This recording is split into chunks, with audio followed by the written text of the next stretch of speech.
فيديو النهاردة هقولك ليه مسلسل لوست أفضل مسلسل في التاريخ. أول سبب معانا الشخصيات. أي عمل فني بينجح بشخصياته، ولوست قدم لنا شخصيات كتير رائعة. عد معايا كده: جاك وسوير وجون لوك وكيت وهارلي وجولييت. على مدار حلقات المسلسل بتشوف قصة كل واحد فيهم وازاي كانوا عايشين حياتهم قبل ما يجوا الجزيرة. عندك مثلا جاك اللي بيمثل رجل العلم في الجزيرة، وكل اللي معاه شايفينه هو قائدهم. من أبرز الحاجات اللي ميزت لوست الصراع ما بين العلم والإيمان، اللي اتجسد في الصدام اللي حصل بين جون لوك وجاك. جون كان عارف إن الجزيرة مميزة لأنه قبل الطيارة ما تقع في الجزيرة كان مشلول، لكن لما حصلت حادثة الطيارة جون ما كانش مصدق نفسه إن الجزيرة شافته وخلته يرجع يمشي تاني.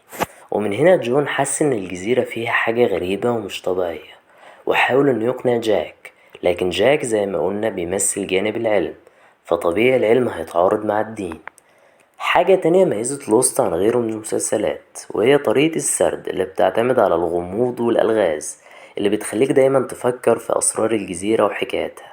كتاب لوست قدموا لينا نبذة عن الجزيرة في الماضي بحكاية ريتشارد، اللي جيكوب حارس الجزيرة خلى سفينته تيجي للجزيرة، وجيكوب بعدها اختاره عشان يكون نائب ليه.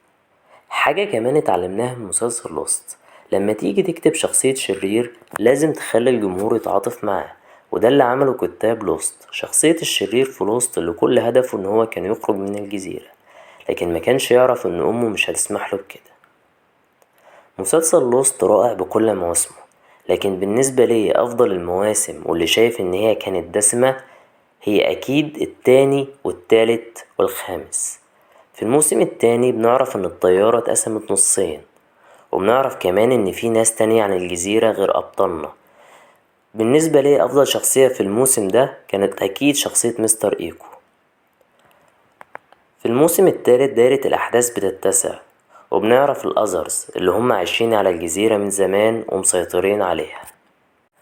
الموسم الخامس في المسلسل هو الموسم اللي نقدر نقول ان المسلسل فيه اتجه للخيال العلمي، وبيحصل سفر بالزمن في الجزيرة، وأبطالنا بيسافروا للماضي وبيكونوا جزء من مبادرة دارما. دايما لما بحاول أتكلم عن مسلسل لوست ناس كتير في الوطن العربي بتقول عليه إنه سيء بسبب نهايته، مع إن النهاية كانت جميلة جدا. نهاية المسلسل بتقولنا إن أبطالنا ما كانوش ميتين طول الوقت في الجزيرة، لأ، دي كل الأحداث اللي هم شافوها على الجزيرة كانت حقيقية. وده اللي قاله كريستيان لما قابل جاك في الكنيسة، وقاله إن هو ميت وإن كل اللي معاه على الجزيرة كمان ماتوا. في ناس ماتوا قبله وناس ماتوا بعده زي جون وتشانون وتشارلي، ومنهم بعده زي سوير وكيت وهارلي. مسلسل لوست مش بس مسلسل كان متعوب عليه في كتابته، ده كمان كان متعوب عليه إنتاجيا، لدرجة إن الحلقة الافتتاحية منه وصلت تكلفتها ل14 مليار دولار عشان تكون أغلى حلقة افتتاحية في تاريخ التلفزيون الأمريكي. وفي معلومة غريبة شوية عن المسلسل بتقول إن أوباما أجل خطابه بسبب مظاهرات الشعب عشان يشوف أول حلقة من الموسم السادس للوست، لأن ميعاد الحلقة كان في ميعاد الخطاب. فكرة مسلسل لوست مستمدة من الأساس من فيلم كاست أواي لتوم هانكس. تقييم المسلسل على IMDb 8.3. حاجة كمان عن سيناريو لوست: سيناريو مسلسل لوست قائم بشكل كامل على العلوم الهامشية، ولو عايزين تعرفوا أكتر عن العلوم الهامشية تقدروا تشوفوا مسلسل تاني اسمه فرنش، وهو جامد على نفس مستوى لوست.